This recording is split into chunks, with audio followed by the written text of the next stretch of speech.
Hi guys, welcome back to my channel TechR, and in this video I am going to tell you about features of Java। मतलब ऐसे कौन से features हैं जावा के जिसकी वजह से जावा इतनी डेवलप प्रोग्रामिंग लैंग्वेज है जिसकी हेल्प से हम काफ़ी कुछ डेवलप कर सकते हैं। जावा के जो फीचर्स होते हैं उसको हम प्रोग्रामिंग लैंग्वेज में जावा बज़वर्ड्स कहते हैं। अगर आपको कहीं भी ज़रूरी नहीं है हर जगह आपको फीचर्स ही लिखा हुआ हो कि फीचर्स क्या है जावा के। अगर जावा बज़वर्ड्स भी लिखा हुआ है तो उसका मीनिंग भी सेम ही है कि वो फीचर्स ही की बात कर रहा है। तो अगर हम फीचर्स की बात करें सो ये होते हैं सारे के सारे जावा के फीचर्स यानी कि जावा बज़वर्ड्स। पहला फीचर है सिंपल, की सिंपल होती है, ऑब्जेक्ट ओरिएंटेड। एक चीज़ और, जो ये स्टार से मार्क्ड है ना जिसमें मैंने एस्ट्रिक लगाए हुए हैं, ये मतलब ऐसे फीचर्स हैं, ऐसे बज़वर्ड्स हैं जो बिल्कुल आपको पता ही होने चाहिए। क्योंकि अगर जो नहीं है, अगर आपको वो नहीं भी पता, आप नहीं भी लिखोगे तो चल जाएगा, लेकिन अगर आपसे पूछा गया है या आपसे कभी इंटरव्यू वगैरह में पूछा गया है कि कौन कौन से फीचर्स हैं, तो आपको जो ये मार्क्ड है ना ये बहुत ज़रूरी है बताने, जिसकी हेल्प से ही आप यही आपको बताने हैं। सबसे पहला है सिंपल, कि ये सिंपल होती है। ऑब्जेक्ट ओरिएंटेड, जैसा कि आपको पता ही है कि जावा मेनली इसीलिए फेमस है क्योंकि ये ऑब्जेक्ट ओरिएंटेड है। पोर्टेबल है यानी कि हम इसे किसी भी सिस्टम पर रन कर सकते हैं। प्लेटफॉर्म इंडिपेंडेंट है यानी कि ज़रूरी नहीं कि जिसमें हमने अपना कोड बनाया है उसी पे रन करें। सिक्योर है, मतलब बाकी प्रोग्रामिंग लैंग्वेज से काफ़ी सिक्योर है। रोबस्ट यानी कि स्ट्रॉन्ग, रोबस्ट का मीनिंग ही स्ट्रॉन्ग होता है। आर्किटेक्चरल न्यूट्रल है, मतलब किसी पर्टिकुलर आर्किटेक्चर की ज़रूरत नहीं पड़ती इसको। बाकी सब मैं आपको एक डिटेल में बताती हूँ। फर्स्ट सिंपल, सिंपल से जब भी बात सिंपल की आएगी, जावा प्रोग्रामिंग लैंग्वेज सिंपल क्यों है, तो सबसे पहले 3 पॉइंट दिमाग में आने चाहिए। सबसे पहला कि ये C++ प्रोग्रामिंग पे बेस्ड है। हम जब भी कोई प्रोग्रामिंग लैंग्वेज पढ़ते हैं तो सबसे पहले C पढ़ते हैं या C++ पढ़ते हैं। अगर आपने नहीं भी पढ़ी है तो भी कोई दिक्कत नहीं है, लेकिन अगर पढ़ रखी है तो आप बहुत फैमिलियरिटी फील करेंगे जब आप इसको पढ़ेंगे। It is based on C++। ठीक है। दूसरा पॉइंट आता है कि जो हमारी बाकी की ऑब्जेक्ट ओरिएंटेड लैंग्वेज जैसे कि C++ की बात करते हैं तो उसमें बहुत कॉम्प्लिकेटेड फीचर्स यूज़ किए जाते थे, जिसकी वजह से जो प्रोग्रामर है वो बहुत कंफ्यूज हो जाता था। तो जावा ने क्या किया है, उन कॉम्प्लिकेटेड और रेयरली यूज्ड फीचर्स को रिमूव किया है। जैसे कि पॉइंटर्स, सबसे बड़ा जो डिफ़िकल्ट टॉपिक होता है किसी भी ऑब्जेक्ट ओरिएंटेड लैंग्वेज में या किसी भी लैंग्वेज में, वो होता है पॉइंटर्स। जैसे ही पॉइंटर्स का नाम आता है हम अपने हाथ खड़े कर देते हैं कि ये तो नहीं हो पाएगा टॉपिक हमसे, लेकिन जावा ने इन सबको हटा दिया। एक होता है ऑपरेटर ओवरलोडिंग, या आपने अगर C++ को पता होगा कि ऑपरेटर ओवरलोडिंग क्या होती है। 2 पॉइंट हो गए। तीसरा पॉइंट क्या है इसका कि अच्छा अब आप बताओ, आपने अगर सी लैंग्वेज पढ़ी है तो उसमें आपने कुछ फंक्शंस यूज़ किए होंगे डायनेमिकली, किसी भी मतलब डायनेमिकली स्पेस एलोकेट करने के लिए आपने मेलॉक, कैलॉक, फ्री, ये सब फीचर्स यूज़ करे होंगे, सॉरी ये सब फंक्शंस यूज़ करे होंगे। लेकिन और साथ साथ अगर आपने डायनेमिकली स्पेस एलोकेट किया है यूजिंग मेलॉक फंक्शन तो आपको उस स्पेस को फ्री भी करना पड़ता था बाय यूजिंग फ्री फंक्शन। लेकिन यहाँ पे जावा में ऐसा कुछ नहीं करना पड़ता। अगर आपने कोई ऑब्जेक्ट बना दिया है जो कि अनरेफरेंस्ड है, मतलब आपने किसी को रेफरेंस नहीं दिया है उस ऑब्जेक्ट का, तो जावा के अंदर एक ऑटोमेटिक गार्बेज कलेक्शन होता है। मतलब अगर कोई चीज़ आप यूज़ नहीं कर रहे हो वो सीधे उसमें चली जाती है ऑटोमेटिक गार्बेज कलेक्शन के लिए। तो ये एडवांटेज है। 3 पॉइंट रखने हैं जो मैंने हाईलाइट भी कर रखे हैं। बेस्ड ऑन C++, रिमूव करता है कॉम्प्लिकेटेड फीचर्स को और अनरेफरेंस्ड ऑब्जेक्ट्स को हटाता है। दूसरा पॉइंट ऑब्जेक्ट ओरिएंटेड, ये तो भाई सबसे मतलब very very and very important topic है जावा प्रोग्रामिंग लैंग्वेज का। टॉपिक क्या, फीचर ही है। जैसा कि मैं बताया जावा एक ऑब्जेक्ट ओरिएंटेड प्रोग्रामिंग लैंग्वेज है, यानी कि हर एक चीज़ जावा के अंदर ऑब्जेक्ट है। ऑब्जेक्ट की हेल्प से ही हम किसी भी फंक्शन को या किसी भी डेटा को एक्सेस कर सकते हैं। विदाउट ऑब्जेक्ट हम कुछ नहीं कर सकते अपने कोड में। ठीक है। अब आते हैं नेक्स्ट पे, प्लेटफॉर्म इंडिपेंडेंट। अगर आपने इस सीरीज़ की प्रीवियस वीडियो देखी होगी जिसमें मैंने आपको JVM, JRE और JD के बारे में बताया है, तो तो आपको ये क्लियर हो जाएगा। लेकिन नहीं भी देखिए तो मैं आपको शॉर्ट ओवरव्यू दे देती हूँ कि जब भी हम कोई जावा प्रोग्राम रन करते हैं, रन नहीं कंपाइल करते हैं, तो होता क्या है, जैसे ही हम उसे कंपाइल करते हैं तो एक इनिशियली वो फाइल डॉट जावा फाइल होती है जब हमने वो बनाई, लेकिन जब हमने उसको कंपाइल किया तो वो डॉट क्लास फाइल बनती है। ठीक है, और वो जो डॉट क्लास फाइल होती है वो होता है बाइट कोड, और वो जो बाइट कोड है वो इतना, मतलब उस बाइट कोड को ज़रूरी नहीं है कि जिस सिस्टम पे हम काम कर रहे हैं उसी पर रन करें। अगर सपोज हमारे पास हमने जो प्रोग्राम बनाया है वो हमने विंडोज़ पे बनाया है, ठीक है, उस पर हमारा बाइट कोड तैयार कर लिया हमने कंपाइल करके। अब हम चाहें तो उसको मैक ओएस पे भी चला सकते हैं, लिनक्स पे चला सकते हैं, मतलब किसी पे भी चला सकते हैं उस बाइट कोड को। सो इसी से ये डिफाइन होता है कि जो हमारी जावा प्रोग्रामिंग लैंग्वेज है वो एक प्लेटफॉर्म इंडिपेंडेंट लैंग्वेज है। देखो यहाँ पे क्या लिख रहा है, can be executed on multiple platforms, जो मैंने अभी आपको बताया कि हम इसे किसी पे भी रन कर सकते हैं, एग्जीक्यूट कर सकते हैं, जैसे कि लिनक्स, मैक ओएस, विंडोज़। देखो मैंने अभी बताया था, Java is compiled by the compiler and converted into bytecode. This bytecode is platform independent code because it can be run on multiple platform. Means write once and run anywhere. Clear? After that secure. ये secure होती है क्यों? क्योंकि इसमें हमें कोई भी explicit pointer use नहीं करना पड़ता। और साथ ही साथ एक और फीचर होता है इसमें, JVM का हम यूज़ करते हैं तो उसकी हेल्प से ये और सिक्योर हो जाती है। तो ये हो गया इसका सिक्योर फीचर। नेक्स्ट फीचर की बात करें तो ये रोबस्ट होती है। Robust means strong, as compare to other languages ये रोबस्ट होती है। क्यों? क्योंकि इसके अंदर स्ट्रॉन्ग मेमोरी मैनेजमेंट होता है, हमें इसमें कुछ खास नहीं करना पड़ता मेमोरी मैनेजमेंट को करने के लिए।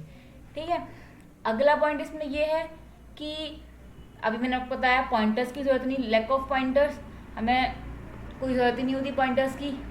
तीसरा कि इसमें ऑटोमेटिक गार्बेज कलेक्शन होता है जिसकी हेल्प से और रोबस्ट हो जाती है। और last thing, exception handling and type checking करता है ये। एक्सेप्शन हैंडलिंग शायद आपने नहीं पढ़ा होगा। एक्सेप्शन हैंडलिंग में क्या होता है, अगर हमारे प्रोग्राम में रन टाइम पे कोई एरर आ रही है तो उस रन टाइम एरर को हैंडल करने के लिए होती है एक्सेप्शन हैंडलिंग। ठीक है, सो ये हो गया इसका रोबस्ट फीचर। नेक्स्ट आते हैं आर्किटेक्चरल न्यूट्रल। इसका मतलब क्या है, अगर आपने सी प्रोग्रामिंग लैंग्वेज पढ़ी है तो उसमें आपने एक चीज़ पढ़ी होगी कि अगर आपका कोई डेटा टाइप इंट है, इंट डेटा टाइप है, तो अगर वो 32 बिट आर्किटेक्चर की बात करें तो वो 2 बाइट्स का होता है। अगर हम बात करें 64 बिट आर्किटेक्चर की तो वो 4 बाइट का होता है। लेकिन जावा में ऐसा नहीं होता, वो आर्किटेक्चरल न्यूट्रल होती है। मतलब चाहे कोई भी आर्किटेक्चर हो, चाहे वो 32 बिट आर्किटेक्चर हो, चाहे वो 64 बिट आर्किटेक्चर हो, दोनों पे ही वो 4 बाइट का ही रहता है हमारा इंटीजर डेटा टाइप।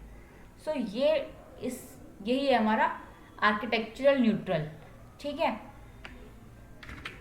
अगला आता है पोर्टेबल। पोर्टेबल उसी से हम सेंस लगा सकते हैं जो अभी मैंने आपको बताया कि जो हम इसमें जो बाइट कोड बनता है वो हम किसी भी प्लेटफॉर्म पे रन कर सकते हैं। So that's why it is portable. Next है हाई परफॉर्मेंस। परफॉर्मेंस की हाई होती है क्यों? क्योंकि अगर हम इसको बाकी इंटरप्रेटेड लैंग्वेज से कंपेयर करें, जो हमारी ट्रेडिशनल इंटरप्रेटेड लैंग्वेजेस होती हैं, तो उससे तो ये फास्ट होती है। लेकिन जो हमारी कंपाइल्ड लैंग्वेज होती हैं जैसे कि C++ है या C है, उससे थोड़ी स्लो होती है। सो ये हो गया हाई परफॉर्मेंस। अगला आता है distributed. Java programming language distributed होती है। क्यों? क्योंकि इसकी हेल्प से हम क्या करते हैं, फाइल्स को एक्सेस कर पाते हैं। मतलब हमने कोई फाइल बनाई, उसको हम एक्सेस कर पाते हैं अपने मेथड्स को कॉल करके। अगर हमने किसी मेथड को कॉल किया, उसकी हेल्प से हम अपनी फाइल को एक्सेस कर लेते हैं किसी भी मशीन पे। सो ये होता है इसका डिस्ट्रीब्यूटेड नेचर। और इसकी हेल्प से हम डिस्ट्रीब्यूटेड एप्लीकेशन भी बना सकते हैं, जैसे कि यहाँ पे लिखा हुआ है because it facilitates users to create distributed applications in Java. Okay, next है मल्टी थ्रेडेड। अगर आपने ओएस पढ़ा है, ऑपरेटिंग सिस्टम, तो उसमें आपने मल्टी थ्रेडिंग पढ़ा होगा। सो अगर नहीं भी पढ़ा है तो मैं आपको बताती हूँ। थ्रेड क्या होता है, आपका एक प्रोसेस है, प्रोसेस के अंदर मल्टीपल थ्रेड्स होती हैं, यानी कि स्मॉलेस्ट यूनिट ऑफ प्रोसेस को हम बोलते हैं थ्रेड। और थ्रेड क्या करती है? Thread is use to perform a specific task, यानी कि कोई भी एक पर्टिकुलर टास्क परफॉर्म करने के लिए हम थ्रेड्स का यूज़ करते हैं। ठीक है, सपोज आपका एक प्रोसेस है, आप नोटपैड पे नहीं आपने कोई डॉक्यूमेंट था, उसमें आपने टेक्स्ट में कुछ लिखा, अगर उस टेक्स्ट में कोई मिस्टेक होती है तो आप लिख रहे हो, आप टाइपिंग कर रहे हो, साथ ही साथ वो एक रेड कलर का इंडिकेशन मिल जाता है आपको कि अगर आपने कोई मिस्टेक करी है, स्पेलिंग मिस्टेक करी है, तो वो रेड कलर का इंडिकेशन आपको दिखेगा कि यहाँ पे आपने मिस्टेक करी है। तो वहाँ पे मतलब आप, ये थ्रेड्स हैं आपकी, एक तो आप टाइप कर रहे हो, दूसरा आपको वो एरर्स भी शो कर रहा है, तीसरा आपको वो स्क्रीन पे प्रिंट करके भी दिखा रहा है, साथ ही साथ आप चाहो तो मतलब एक ही बार में आप कई सारे काम कर रहे हो, प्रोसेस एक ही है बट उसकी मल्टीपल थ्रेड्स हैं। एक थ्रेड हो गई कि वो आपको एरर्स दिखा रहा है, एक थ्रेड हो गई कि वो आप टाइप भी कर रहा है, एक थ्रेड हो गई कि वो आपको स्क्रीन पे भी शो कर रहा है। तो ये हो गई उसकी मल्टीपल थ्रेड्स। एक चीज़ और, आपका प्रोसेस होता है, अगर एक प्रोसेस है तो उसको अपना स्पेस चाहिए होगा, ठीक है, अपनी मेमोरी चाहिए कि अगर दो प्रोसेस है तो दोनों प्रोसेस की मेमोरी अलग अलग होगी। लेकिन वहीं पे अगर हम थ्रेड की बात करें तो किसी भी एक प्रोसेस के अंदर जो थ्रेड्स होती हैं वो कॉमन स्पेस शेयर करती हैं, मतलब एक ही स्पेस है, वही अगर 5-6 थ्रेड्स हैं उसके अंदर तो वो उसको ही यूज़ करेंगी, उन्हें अलग से स्पेस नहीं चाहिए होता, बट प्रोसेस को चाहिए होता है। So it is better to use multi threading. यही जावा करवाता है, क्या करता है? Deals with many task at once by defining multiple threads, यानी कि बहुत सारी थ्रेड्स डिफाइन करके हम एक साथ मल्टीपल टास्क को परफॉर्म कर पाते हैं। अब देखो यहाँ पे मैंने आपको यही बताया था, the main advantage of multi threading is that it doesn't occupy memory for each thread, it shares a common memory area and threads are important for multimedia and web application. अगर आपको वेब एप्लीकेशंस बनाने हैं तो उसमें या multimedia के लिए threads जो हैं बहुत ही इंपॉर्टेंट होती हैं। तो ये है multi threading feature of Java. Next आते हैं डायनामिक पे। जावा एक डायनेमिक लैंग्वेज है और साथ ही साथ डायनेमिक लोडिंग ऑफ क्लासेस को सपोर्ट करती है। ठीक है, सो ये थे कुछ फीचर्स जो मैंने आपको बताए। इसमें मैं आपको एक बार दोबारा रिवाइज करा देती हूँ, जो इम्पॉर्टेंट जो नेसेसरी फीचर्स हैं उन्हें। अभी मैंने आपको सिंपल बताया था। सिंपल क्यों है? क्योंकि ये C++ पे बेस्ड है। नंबर 2, अनरेफरेंस्ड ऑब्जेक्ट को अपने आप रिमूव कर देता है। एंड नंबर थ्री क्या था? किसी भी कॉम्प्लिकेटेड फीचर को यूज़ नहीं करता। ऑब्जेक्ट ओरिएंटेड मैंने आपको बताया था कि हर चीज़ ऑब्जेक्ट होती है और हमें कोई भी डेटा या फंक्शन एक्सेस करना होता है तो ऑब्जेक्ट की हेल्प से ही करते हैं। पोर्टेबल होती है। पोर्टेबल का मीन्स क्या है? हम जो बाइट कोड है उसे किसी भी प्लेटफॉर्म पे रन करा सकते हैं या किसी पे भी ले जाके रन करवा सकते हैं, तो वो पोर्टेबल हो गया। प्लेटफॉर्म इंडिपेंडेंट से मतलब क्या है? वही मुझे बताया, बाइट कोड बना, आपने बाइट कोड को लिया और किसी भी सिस्टम पे रन कर दिया, बनाया किसी पे, रन किसी पे किया। ठीक है। रोबस्ट की बात करें अगर, तो रोबस्ट में क्या आता है? गार्बेज कलेक्शन, इसकी एक्सेप्शन हैंडलिंग क्या है, और इसकी टाइप चेकिंग, और इसका स्ट्रॉन्ग मेमोरी मैनेजमेंट, ये सब आता है रोबस्ट के अंदर।